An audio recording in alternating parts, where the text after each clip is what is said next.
Ndagusuje mukunzi wacu ari nako naguha ikaze. Iyi ni KN Radio ishakira urukumbi ry'amakuru agezweho mu Rwanda ndetse no hanze yarwo. Ni inkuru mbi cyane, inkuru ibabaje, inkuru yica mugongo itugezeho nonaha.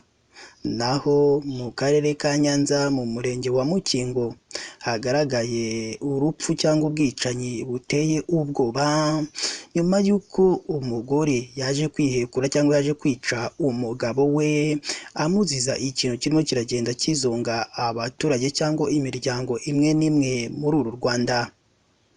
Abaturage rero bo muri aka karere bemeza ko aka karere ka Nyanza ngo nta n'igihe gasigaye gashyira cyangwa nta n'ukwezi cyangwa ibyumweru bibiri bisigaye bishyira ngo nta pfu zumvikanye cyangwa nta bwicanyi bwumvikanye muri aka karere ka Nyanza.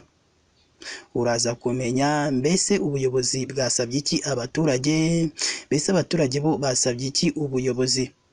Icyo musabye rero nyabona no ko wajya munsi y'amakuru yacu urabona ijambo subscribe cyangwa se abone, utukandaho n'akazugira kaza nako gakandeho. Icyo gihe uzaba ushimangiye yuko ugiye kujya uba uwa mbere mu kubona amakuru ya KN Radio tugenda tubagezaho umunsi ku munsi. Reka dufate akaruhuko, turaza tubabwira byinshi kuri iyi nkuru y'icamugongo yumvikanye muri aka karere ka Nyanza kandi ibabaje. Tubibutse ko iyi ari KN Radio.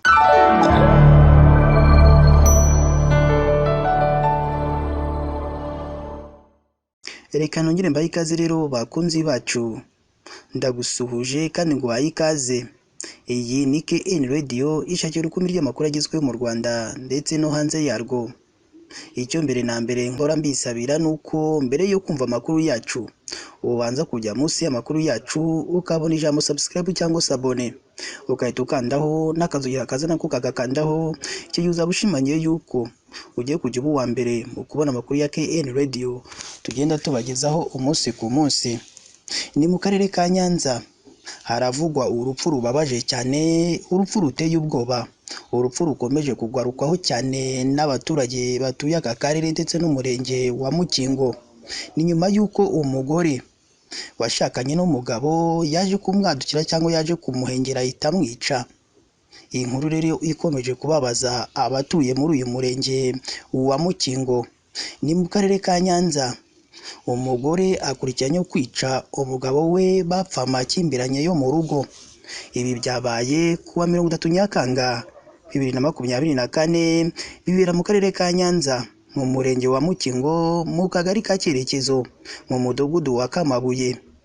KN Radio yamenye amakuru ko uwitwa Ndagijimana Janke w'imyaka 25 y'amavuko yishwe bikekwa ko yatemwe mu mutwe n'umugore we Byukusenge Nyiramana Aline w'imyaka 24 y'amavuko afatanyije na Uwikimaye Nyirahabimana ndetse na Harerimana Jean d'Amour. Aba babiri bakekwaho gufatanya n'uyu mugore ngo nabo mu rugo rw'umugabo witwa Karangwa Kasiye, aho umugore wa nyakwigendera yari yarahungiye kubera amakimbirane yo mu muryango cyangwa yo muri urwo rugo bari bafitanye n'uwo nyakwigendera. Ubwo nyakwigendera yari yaje gucyura umugore we wari wahukanye muri urwo rugo rw'abandi, yazanye umuhoro birangira ari uwutemeshejwe. Ngo bivuga ko ngo uyu nyakwigendera yari yazanye umuhoro ngo aje kuwutemesha umugore we, ngo birangira uwo muhoro yazanye ari we bawutemesheje. Umurambo wa nyakwigendera wahise ujyanwa ku bitaro bya Nyanza ngo ukorerwe isuzuma. KN Radio yagerageje kuvugisha umunyamabanga nshingwabikorwa w'umurenge wa Mukingo ariko ntabwo byigeze bidukundira, kuko ahantu hose twamubuze twamwohereje message ndetse tunamuhamagara ku murongo wa telefone ariko ntibyashoboka. Gusa ntihagire icyo atubwira, tuzabishyira mu nkuru yacu y'ubutaha. Gusa KN Radio yagerageje kuvugisha umunyamabanga nshingwabikorwa w'akagari ka Cyerekezo Ntakirutimana Abdul. Ubwo umunyamakuru wa KN Radio yaramubaje kuri iki kibazo cyagaragaye muri aka kagari kiwe, yahisemo guceceka umwanya muto. Twongeye kumuhamagara dusanga akuyeho telefone kare. Abakekwaho gukora iki cyaha cy'amahano kuri ubu bafungiye kuri sitasiyo ya RIB ya Busasamana muri aka karere ka Nyanza. Gusa aka karere ka Nyanza ko mu ntara y'Amajyepfo gakunze kumvikanamo inkuru nk'izi z'abantu bicanye, hakibazwa icyateye cyangwa icyabaye muri aka karere ka Nyanza, dore ko ngo nta kwezi gushira cyangwa nta gihe gishira hatumvikanyemo inkuru nk'izi ngizi z'abantu bicanye, zigomeza kugenda zitera ubwoba abatuye aka karere kubera guhora bumva inkuru nk'izi z'abantu bagiye bicana.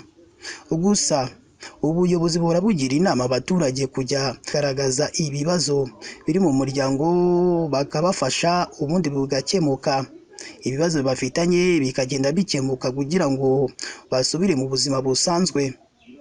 Rero ndagushimiye wowe wahisemo gukurikira amakuru kuri KN Radio, tunabura tukubwira ko ujye ugomba gukora subscribe cyangwa se abone kugira ngo ujye uba uwa mbere mu kubona amakuru ya KN Radio tugenda tubagezaho umunsi ku munsi. Mugire ibihe byiza kandi Imana ijye ikomeza ibarinde.